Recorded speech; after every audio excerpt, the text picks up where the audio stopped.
بسم اللہ الرحمن الرحیم والصلاة والسلام علی رسول اللہ وعلی آلہ وصحابتہ اجمعین اما بعد فاعوذ باللہ من الشیطان الرجیم یا بنی اسرائیل اذکروا نعمتی التی انعمت علیکم وانی فضلتکم علی العالمین۔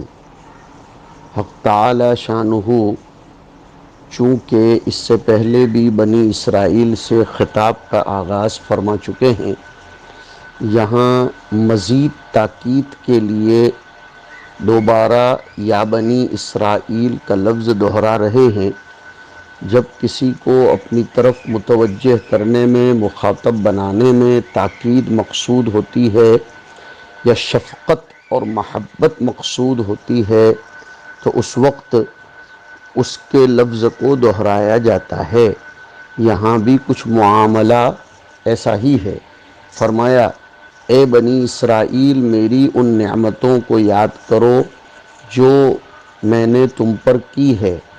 دنیاوی انعامات کا کمال سلطنت ہے اور اخروی انعامات کا کمال نبوت ہے، اور یہ دونوں نعمتیں بنی اسرائیل کو ملی تھیں۔ سورہ مائدہ کے ایک آیت میں آیا کہ اذ جعل فیکم انبیاء وجعلکم ملوکا، گویا تمہارا خاندان کمالات کا مخزن رہا ہے۔ تو میری ان نعمتوں کو یاد کرو، اور یاد کرنے کی شکل یہ ہے کہ بالشکر علیہا بطاعتی، ان نعمتوں کا حق ادا کرو، ان نعمتوں کا شکر ادا کرو میری اطاعت بجا لا کر۔ بالخصوص میری تم پر یہ نعمت ہوئی کہ وَأَنِّي فَضَّلْتُكُمْ عَلَى الْعَالَمِينَ، میں نے تم کو دنیا والوں پر فضیلت دی۔ یہاں تم کو فضیلت دی دنیا والوں پر، دو باتیں سمجھنی پڑیں گی۔ ایک تو تم سے مراد ہے ای آباءکم، تمہارے باپ دادوں کو فضیلت دی، اور سارے جہاں والوں پر سے مراد نسبی عالمین ہیں، یعنی عالمی زمانہم۔ یہ توجیہ اس لیے کرنی پڑے گی کہ اگر ان کے زمانے کے لوگ مراد نہ لیتے ہوئے مطلقاً عالمین مراد لیے جائیں تو پھر بنی اسرائیل کا افضل من امتی محمد ہونا لازم آئے گا، جبکہ امت محمدیہ خیر الامم، ملت محمدیہ خیر الملل ہے۔ اس لیے کہیں یہ لازم نہ آئے، اس لیے مصنف کو یہ توجیہ کرنی پڑی کہ جہاں والوں پر یعنی ان کے زمانے کے لوگوں پر، جیسے کہتے ہیں کہ فلاں صاحب سب سے بڑے عالم ہیں، یعنی ان کے اپنے ملک کے سب سے بڑے عالم ہیں، نہ یہ کہ سب سے بڑا اطلاق کا معنی مراد لیا جائے۔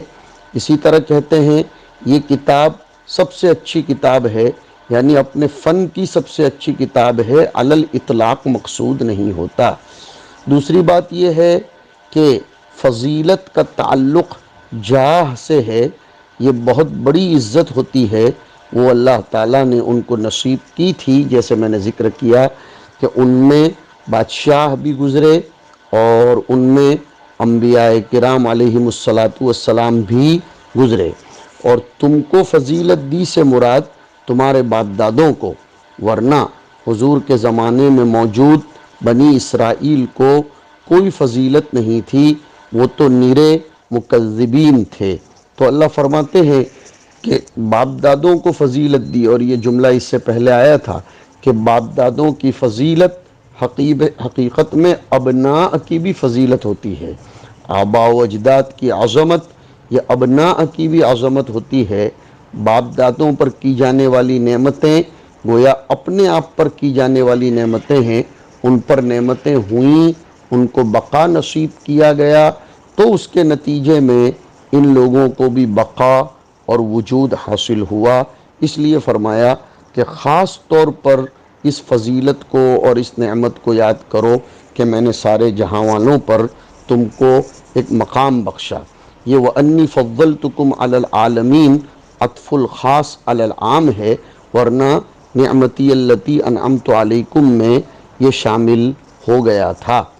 آگے اللہ تعالیٰ فرماتے ہیں کہ کہیں اس فضیلت کے بھرم میں رہ کر اور کہیں فخر میں رہ کر تفاخر بالانساب والاحساب میں رہ کر تم آخرت فراموشی کے شکار مت ہو جانا، اس لیے کہ وہاں یعنی عالم آخرت میں کوئی حسب، کوئی نسب، کوئی فضل اور کوئی کمال کام نہیں آتا۔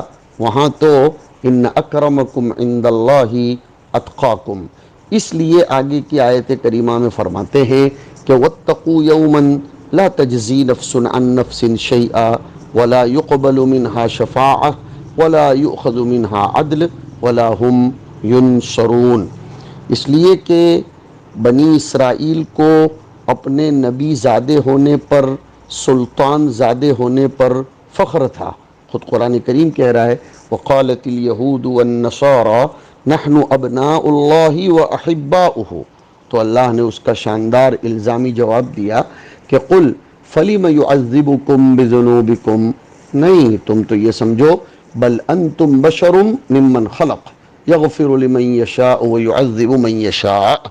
تو اللہ تعالیٰ ہماری اس آیت کریمہ میں بھی فرماتے ہیں کہ واتقوا، اتقوا بمعنی خافو، ڈرو، سنبھل کے رہو، یومن ایسے دن سے، ایسے دن میں پیش آنے والے حالات سے، جس دن لا تجزی نفس عن نفس شیئا، جس دن کوئی شخص کسی کی طرف سے کچھ بھی بدلہ نہیں چکا سکے گا، نمبر ایک۔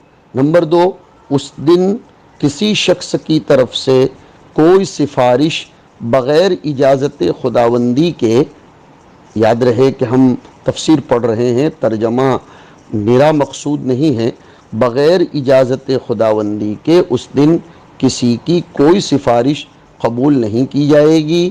نمبر تین، اور نہ ہی کسی سے کوئی فدیہ لیا جائے گا۔ نمبر چار، اور نہ ہی ان کی کسی جمعیت، کسی جماعت، کسی سوسائٹی اور کسی گروپ، کسی طائفہ اور کسی پارٹی کی طرف سے ان کی کوئی مدد بھی نہیں کی جائے گی۔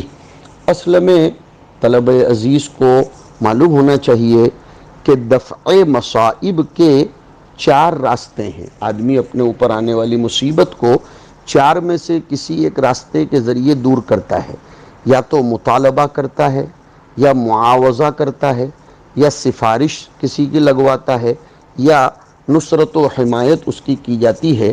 یہ چاروں طریقوں کی یہاں نفی کی گئی کہ قیامت کے دن اس میں نہ مطالبہ ہوگا، نہ معاوضہ ہوگا، نہ سفارش ہوگی، نہ نصرت و حمایت ہوگی، اس لیے کہ اس دن مجازی طور پر بھی کسی کی سلطنت نہیں ہوگی، حقیقی کا تو کوئی سوال ہی پیدا نہیں ہوتا۔ پوچھا جائے گا لمن الملک اليوم للہ الواحد القہار۔ اور ایک جگہ آیا فَإِذَا نُفِخَ فِي الصُّورِ فَلَا أَنْسَابَ بَيْنَهُمْ يَوْمَئِذٍ وَلَا يَتَسَاءَلُونَ۔ اور ایک جگہ آیا الْأَخِلَّاءُ يَوْمَئِذٍ بَعْضُهُمْ لِبَعْضٍ عَدُوٌّ إِلَّا الْمُتَّقِينَ۔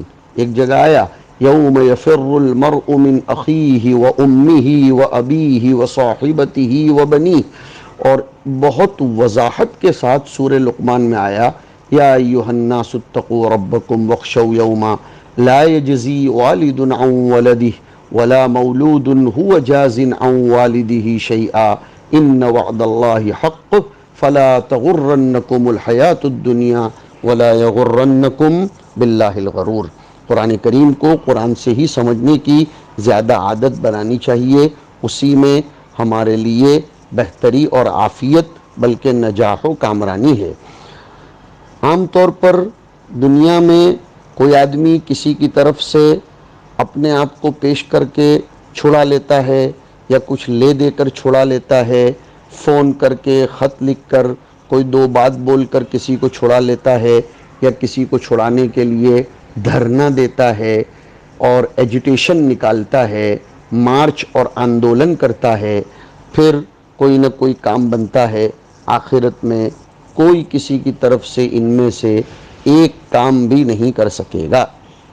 سب سے پہلے نفی کر دی، کوئی شخص کسی کی طرف سے کوئی بدلہ نہیں چکا سکے گا۔ لا تجزی کے بعد فیہی کی عبارت سمجھیے، اصل میں یومن نکرہ ہے اور اس کے بعد آنے والے جملے کو اس کی صفت بنایا جا رہا ہے۔ آپ نے پڑھا ہے کہ نکرہ کے بعد آنے والے جملے کو اگر اس کی صفت بنائی جائے تو اس جملے میں کوئی ضمیر عائد، ضمیر رابط کا ہونا ضروری ہے جو موصوف و صفت میں جوڑ پیدا کر دے۔ تو یہ فیہی میں ہو کی ضمیر کا مرجع یومن بن رہا ہے کہ اتقوا یومن لا تجزی فیہی ای فی ذالک الیوم۔ تو اب فیہی لا کر یومن سے اس کو مربوط کر دیا گیا، جملے کو موصوف صفت مربوط ہو گئے۔ اس دن سے ڈرو جس دن کوئی نفس مومنہ کسی نفس کافرہ کی طرف سے کچھ بھی بدلہ نہیں چکا سکے گا، قبول ہی نہیں کیا جائے گا، اور کسی کو اس کی طاقت ہی نہیں ہوگی، اور وہاں اس قسم کا کوئی بدلہ پیش کرنے کی کسی کی جرأت ہی نہیں ہوگی۔ وہ کون سا دن ہے؟ یومن سے مراد ہوا یوم القیامہ۔ اور پھر آگے نفی فرمائی، یعنی خود بھی کچھ نہیں کر سکے گا، دوسرا بھی اس کے لیے کچھ نہیں کر سکے گا۔ دوسرا نہیں کر سکے گا فرمایا ولا یقبل منہا شفاعہ، اور ایک قرات میں ہے ولا تقبل منہا شفاعہ۔ یقبلو تو اس لیے کہ فعل اور نائب فاعل کے درمیان منہا کا فصل آ گیا، اور فصل آ جانے سے فعل کی تذکیر و تانیث دونوں جائز ہوتی ہے، اور تقبلو اس لیے کہ واقعتاً اس کا نائب فاعل یہ مؤنث ہے، اس لیے کہا بالتاء والیا ولا تقبل منہا شفاعۃ، کسی کی کوئی سفارش، منہا میں حق ضمیر کا مرجع نفس، کسی شخص کی طرف سے کوئی سفارش قبول نہیں کی جائے گی۔ سفارش قبول کرنا دور کی بات ہے، مصنف فرماتے ہیں لیس لہا شفاعۃ، کسی شخص کے لیے سفارش کرنے کی جرأت، ہمت، اجازت ہی نہیں ہوگی جب سفارش کرنے کا کسی کو ادھیکار پراپت نہیں ہوگا، تو پھر قبول کرنا تو بات کی بات ہے۔ تو فتقبل یعنی کوئی سفارش ہی نہیں کرے گا کہ قبول کی جائے۔ دلیل کیا ہے؟ فما لنا من شافعین، اللہ تعالیٰ یہ فرماتے ہمارے پاس سفارش کرنے والے لوگ نہیں ہوں گے اس دن۔ معتزلہ اس آیت سے شاید استدلال کر سکتے ہیں کہ دیکھو اس آیت میں شفاعت کی نفی ہو رہی ہے، تو ان کو جواب یہ دیا جا رہا ہے کہ اگر آپ آیت میں دلیل پیش کرتے ہو تو دوسری آیتوں سے شفاعت کا ثبوت بھی ہو رہا ہے۔ من ذا الذی یشفع عنده الا باذنہ، ایک جگہ آیا ولا یشفعون الا لمن ارتضی وهم من خشیتہ مشفقون، یہاں اصل میں کافروں کے باب میں شفاعت کی نفی ہے، ورنہ اصحاب معاصی کے باب میں شفاعت بکثرت نصوص شرعیہ سے وارد ہے۔ میں بار بار یہ قاعدہ دہراتا چلا آیا ہوں کہ نص کو سمجھنے کے لیے دیگر نصوص، اصول شریعت، مزاج شریعت، منشأ شریعت، ضوابط شرعیہ کا مستحضر ہونا ضروری ہے۔ ایک نص کو بچانے کے لیے کئی نصوص کا انکار نہ کرنا پڑے، اس کی کوشش کرتے رہنا چاہیے۔ تو معتزلہ آیت کو نہ سمجھ کر کہیں استدلال کر بیٹھیں، اس لیے ہم نے ڈھیر ساری آیتیں آپ کے سامنے پیش کر دیں۔ تو نہ تو کسی کی طرف سے کوئی سفارش قبول کی جائے گی، اور ولا یؤخذ منہا عدل، اور نہ اس سے کوئی فدیہ لیا جائے گا، فداءن یعنی خود بھی کچھ نہیں کر سکے گا۔ ولا يقبل منها شفاعت، کوئی دوسرا اس کے لیے کچھ نہیں کر سکے گا۔ ولا يؤخذ منها عدل، خود بھی کچھ نہیں کر سکے گا۔ ولا هم ينصرون يمنعون من عذاب اللہ، ینصرون کا مرادی معنی کیا کہ یمنعون، اور نہ انہیں اللہ کے عذاب سے روکا جائے گا، کوئی مدد کرنے والا بھی نہیں ہوگا۔ اور ولا هم ينصرون میں جمع لایا گیا اس لیے کہ نصرت میں کثرت کی ضرورت ہوتی ہے۔ اللہ نے چاروں راستوں کی نفی کر دی۔ عزیز طلبہ کو اس آیت کریمہ کے ذریعے یہ سبق لینا چاہیے اور دنیا کو یہ پیغام دینا چاہیے کہ جن لوگوں کو اپنی پارٹیوں پر، اپنی جماعتوں پر، اپنی جمعیتوں پر اور اپنے گیدرنگ پر اور اپنے مریدوں اور اپنے بچونگڑوں کے اوپر ناز ہوا کرتا ہے، انہیں سبق لینا چاہیے کہ اس دن کسی کی طرف سے کوئی پارٹی اللہ کے سامنے کسی کو بچا نہیں سکے گی۔ اسی طرح دنیا میں بہت سے لوگوں کو یہ بھرم ہوتا ہے کہ میرا اس سے تعلق، میرا اس سے تعلق، میں فلاں کا آدمی ہوں، اس کے ایک فون سے میرا کام چل جاتا ہے۔ یہ سب دنیاوی جھمیلے ہیں۔ قیامت کے دن خدا کی عظمت کے سامنے کسی کا کچھ نہیں چلے گا۔ قرآن کریم نے فرمایا کہ وہاں کوئی بولنے کی بھی ہمت نہیں کر سکے گا، چہ جائے کہ کوئی کسی کی سفارش کر سکے، تو وہاں کسی کا عہدہ اور منصب کام نہیں کرے گا۔ ہاں، اللہ پاک نے انبیاء، اولیاء، شہداء، حفاظ عظام اور علماء کرام کو جو اصحاب شفاعت بنایا ہے وہ ایک مستقل معاملہ ہے، ورنہ دنیاوی مناصب، دنیاوی کسی بڑے سے تعلقات یہ کچھ کام نہیں کر سکیں گے، نہ اپنا عہدہ کام آئے گا اور نہ کسی عہدیدار سے تعلق کام آئے گا۔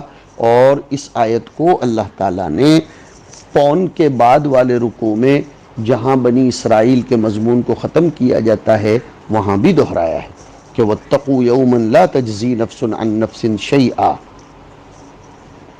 وہاں بھی اللہ تعالیٰ نے ان چاروں کی نفی کر دی ہے۔ وَلَا يُؤْخَذُ مِنْهَا عَدْلٌ وَلَا تُقْبَلُ مِنْهَا شَفَاعَةٌ وَلَا هُمْ يُنصَرُونَ۔ وہاں پہلے قبول عدل کی نفی کی اور یہاں پہلے قبول شفاعت کی نفی ہے۔ یہ بلاغی ایک نقطہ ہے جس کی طرف توجہ دلاؤں۔ آیتیں دونوں ایک جیسی ہیں، صرف تقدیم و تاخیر کا فرق ہے۔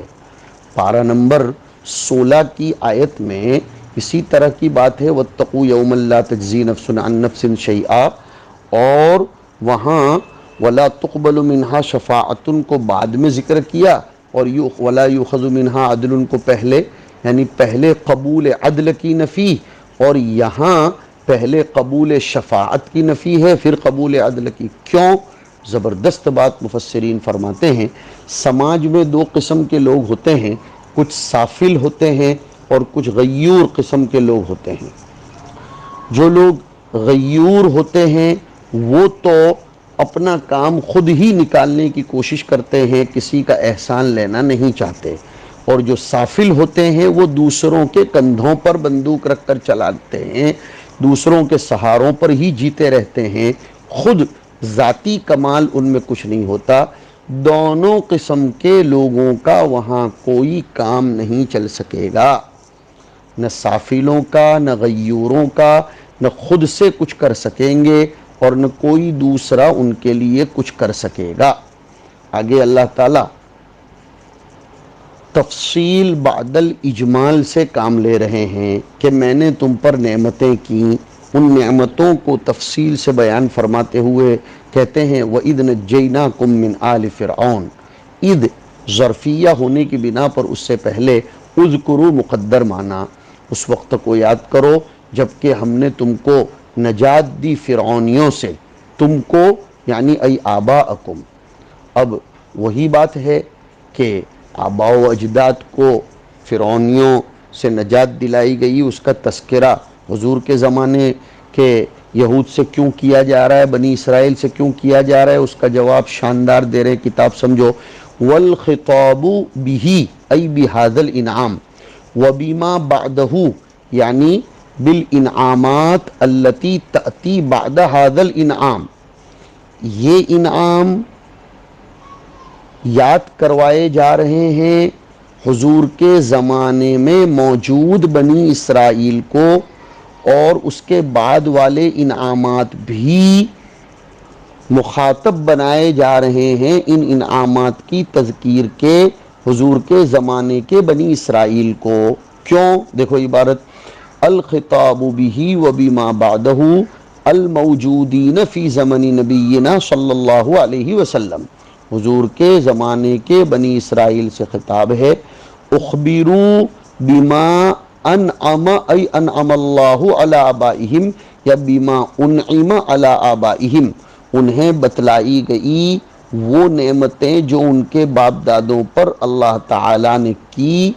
کیوں بھائی باپ دادوں پر کی جانے والی نعمتیں انہیں کیوں بتلا رہے ہیں؟ بہت شاندار جواب.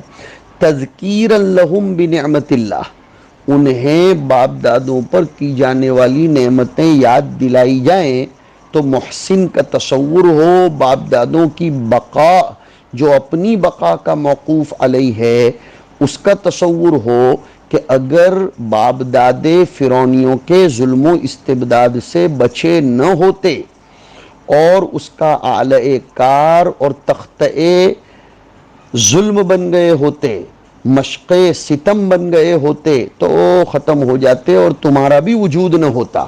تو انہیں بچایا گیا جب تو تم وجود میں آئے. تو اپنے محسن کو یاد کرو، اللہ کی نعمتیں یاد دلائی جا رہی ہیں. جب وہ نعمتیں یاد آئیں گی لیؤمنو، تو اب انقیاد پیدا ہوگا، محمد پر ایمان لانے اور اللہ کی ماننے کے جذبات پیدا ہوں گے. تو یاد کرو اس وقت کو جب کہ ہم نے تم کو نجات دی من آل فرعون، فرعونیوں سے. فرعون کا نام ولید ابن مصعب ابن ریان تھا، لقب قابوس تھا. یہ اس تخت سلطنت پر بیٹھنے والے کا نام ہوتا تھا، اپنام فرعون، ورنہ یہ کوئی علم نہیں ہے، اسی لیے اس کی جمع آتی ہے فراعنتن. تو فرعونیوں سے، فرعون کے لشکر سے ہم نے تم کو نجات دی تھی. کیسے نجات دی تھی؟ اس کا بیان آ رہا ہے. یسومونکم ایذیقونکم سوء العذاب، وہ تم کو مختلف قسم کی سزائیں دیتے تھے. سام یسوم چکھانا، وہ تم کو مختلف قسم کی سزائیں چکھاتے تھے. تصریف فی العذاب کی طرف اشارہ ہے. اور ایک سوال پیدا ہوتا تھا کہ عذاب تو برا ہی ہوتا ہے، چاہے اضافت الصفت سوء الی الموصوف العذاب ہو، یہ اضافت الصفت الی الموصوف ہے، تو عذاب کو سوء کہنے کا کیا مطلب؟ کہا یہاں سوء بمعنی اشد العذاب. یہاں سوء حسن کے مقابلے میں نہیں ہے کہ سوال پیدا ہو کہ عذاب تھوڑا حسن ہوتا ہے کہ اس کو سوء کہا جا رہا ہے. نہیں، اشد العذاب کے معنی میں ہے کہ وہ فرعونی تم کو سخت ترین سزائیں دیتے تھے.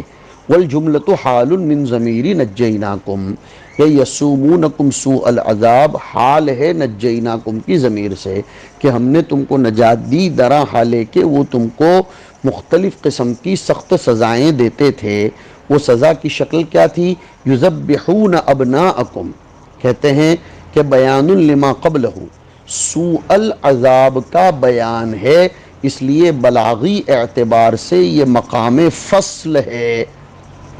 واو ہوتا تو دونوں کے درمیان مغایرت ہوتی، لہذا یہ مقام فصل ہے، اس لیے کہ یسومونکم سوء العذاب کی شکلیں بیان ہو رہی ہیں. کون سی شکل؟ یذبحون ابناءکم المولودین، تمہارے یہاں جو بچے پیدا ہوتے تھے چھوٹے چھوٹے ان کو وہ فرعونی ذبح کر ڈالتے تھے. ویستحیون یستبقون نساءکم، اور تمہاری بچیوں کو زندہ چھوڑ دیتے تھے. ایسا کیوں کرتے تھے؟ قصص النبیین یاد کرو. لقول بعض الکہنۃ لہ، اس لیے کہ فرعون کو کسی کاہن نے یہ کہہ دیا تھا کہ ان مولودا یولد فی بنی اسرائیل یکون سببا لذہاب ملکک، کہ بنی اسرائیل میں ایک بچہ پیدا ہوگا جو تیری حکومت کے زوال کا سبب بنے گا. تو حکومت کے زوال کے سبب لوگوں کو بھی بلیاں چڑھائی جاتی ہیں. یہ کرسی ایسا خطرناک روگ ہے کہ اس کی وجہ سے انسانوں کو موت کے گھاٹ اتار دیا جاتا ہے. فرعون نے صرف اپنی کرسی بچانے کے لیے لاکھوں بچوں کو بلی بنا ڈالا، قتل کر ڈالا. اللہ تعالیٰ فرماتے ہیں کہ بعض کاہنوں کے کہنے کی وجہ سے وہ لوگ تمہارے ساتھ ایسا کرتے تھے کہ تمہارے بچوں کو کاٹ ڈالتے تھے، ذبح کرتے تھے اور تمہاری بچیوں کو چھوڑ دیا کرتے تھے. یہاں سوال یہ پیدا ہوتا ہے کہ یذبحون ابناءکم تو ویستحیون بناتکم کہنا چاہیے، بنات کے بجائے نساءکم کیوں کہا؟ ایک جواب تو یہ ہے کہ بنات کو نساء بنانا مقصود تھا. دوسرا یہ کہ بنات جب نساء ہو جائیں گی تو پھر ماں باپ کو فکر ہوتی ہے ٹینشن میں ڈالنے کے لیے. تیسرا یہ ہے کہ وہ ان سے مزدوری کا کام لیتے تھے اور مزدوری بنات سے نہیں نساء سے لی جاتی ہے، اس لیے نساء سے تعبیر کیا گیا. وفی ذالکم، اور اس میں یہ ذالکم کے مشار الیہ دونوں ہو سکتے ہیں. یسومونکم سوء العذاب بھی اور اذ نجیناکم بھی۔ اگر العذاب مراد ہے تو بلاؤن کا معنی ابتلا ہوگا، اور انجا مراد ہے تو بلاؤن کا معنی انعام ہوگا، اس لیے کہ ابتلا خیر کے ذریعے بھی ہوتی ہے اور شر کے ذریعے بھی ہوتی ہے۔ وَنَبْلُوكُمْ بِالشَّرِّ وَالْخَيْرِ فِتْنَةً، یہ کتاب سمجھو۔ وَفِي ذَلِكُمُ الْعَذَابِ أَوِ الْإِنْجَا، اس سخت سزاؤں میں یا تم کو نجات دینے میں، دونوں مراد لے سکتے ہیں الگ الگ۔ بلاؤن سزا ہے تو وہ تمہارے لیے آزمائش تھی، نجات دینا ہے تو وہ تمہارے لیے انعام تھا، من ربکم، تمہارے رب کی طرف سے، عظیم، بہت بڑا انعام تھا، جبھی تو تم لوگ اس سے بہراور ہو سکے۔ حق یہ ہے کہ انعام میں بھی ابتلا ہوا کرتی ہے۔ اللہ تعالی ہم لوگوں کو قرآن فہمی کی دولت سے مالا مال فرمائے۔ وصلی اللہ علی النبی الکریم۔